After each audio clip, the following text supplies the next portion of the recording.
افغانستان اور پاکستان د یو بل سخت خلاف شوی دی. افغانستان د پاکستان خلاف یو سخت بیان جاری کو چې بل طرف ته پاکستان هم را پاسدو او د افغانستان خلاف یو سخت فیصله وکا. سخت فیصله دا کړی دا چې د پاکستان او افغانستان څومره هم بارډر دی نو دای غیر معینه مدت د پاره بند کو، لکه بارډر نامعلوم وخت د پاره بند کو.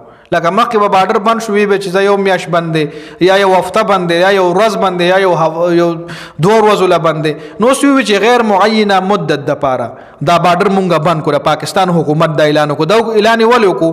اعلان زکه کو چې هغه نه مخکې د افغانستان د طرف یو ډیر مطلب یو غټ اعلان وشو.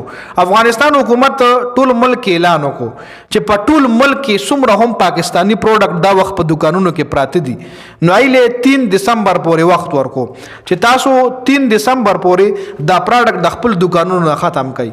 کاغه دوايي ده، کاغه چپس دي، کاغه مړه سم پاکستانی پروډکټ لکه څنګه چې په پاکستان کې د اسرائیل پروډکټ خلاف پاکستانیانو بایکاټ کو، د څومره هم مسلمانانو هغه د دغه غیر ملکی د پروډکټ خلاف بایکاټ کو چې موږ پیپسي نسکو، موږ فلانه نه خورو، د فلانه پروډکټ د فلاني ملک ته او موږ ته بایکاټ کو، موږ نه خورو، موږ نسکو. دکاندارانو بعض دکاندارانو نایشتل بعض سره اوس هم پراته دي خرڅي خیر پاغي مون خبره نه کو.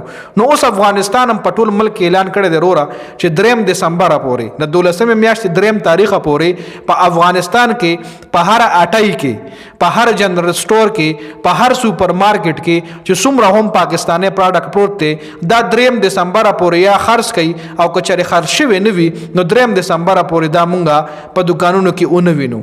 چې یو طرف ته افغانستان دا اعلان وکړو نو بل طرف ته پاکستان ورپسې بارډر غیر معینه مدت د پاره بند کو، لکه نامعلوم وخت پورې. اوس کله کولاویږي میاش پس کولاویږي دوه اوس دا غي خوخره چې کله حالات سازگار شي ننم کولاول شي که حالات ټیک شو، سبایم کولاول شي که حالات ټیک شو، هفته پسم کولاول شي، 2 هفته پسم کولاول شي، 3 هفته پسم کولاول شي. اوس ګوره بارډر بندیدو کې د دواړو ملکونو نقصان دی او خاص کر د غریبو عوامو پکې غټ نقصان دی. د افغانستان او د پاکستان تجارت چې کم دی د غټو سيزونو پرېدا، خو چې کم سيزونه مون غریب خلک میډل کلاس خلک استعمالو، سبزی چې کم بیسیک نیډز دي، خا فروټس چې کم دي هغه بعد ټایم کې مونږ میډل کلاس خلک هم کله فروټس واخلو. نو ډیر فروټس دا سوچ چې به افغانستان نه راتل، ډیر فروټس د پاکستان دا سوچ چې به افغانستان تتل، ډیر سبزیانې به پاکستان نه تل، ډیر سبزیانې به الته نه راتلی. یو لین دین روان وروره.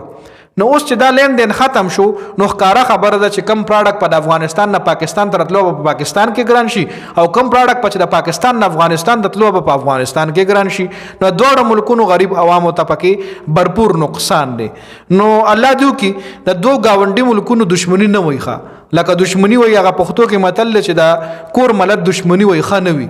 نو کور ملت دښمنی په دې وجه خانوي چې یو کوسوي دښمن هر ټیمبل دښمن ویني راویني نو واسه غوسه کیږي، لکه د شر زیاتېدو چانس پکې سیواوي د کور ملت دښمنۍ کې. نو دغه رنګ د یو بارډر چې کم د دوه ملکونو گاونډي ملکونو چې کله دښمنی شروع شي نو کې نقصان ډیر کیږي، هاي کې نقصان زیات کیږي.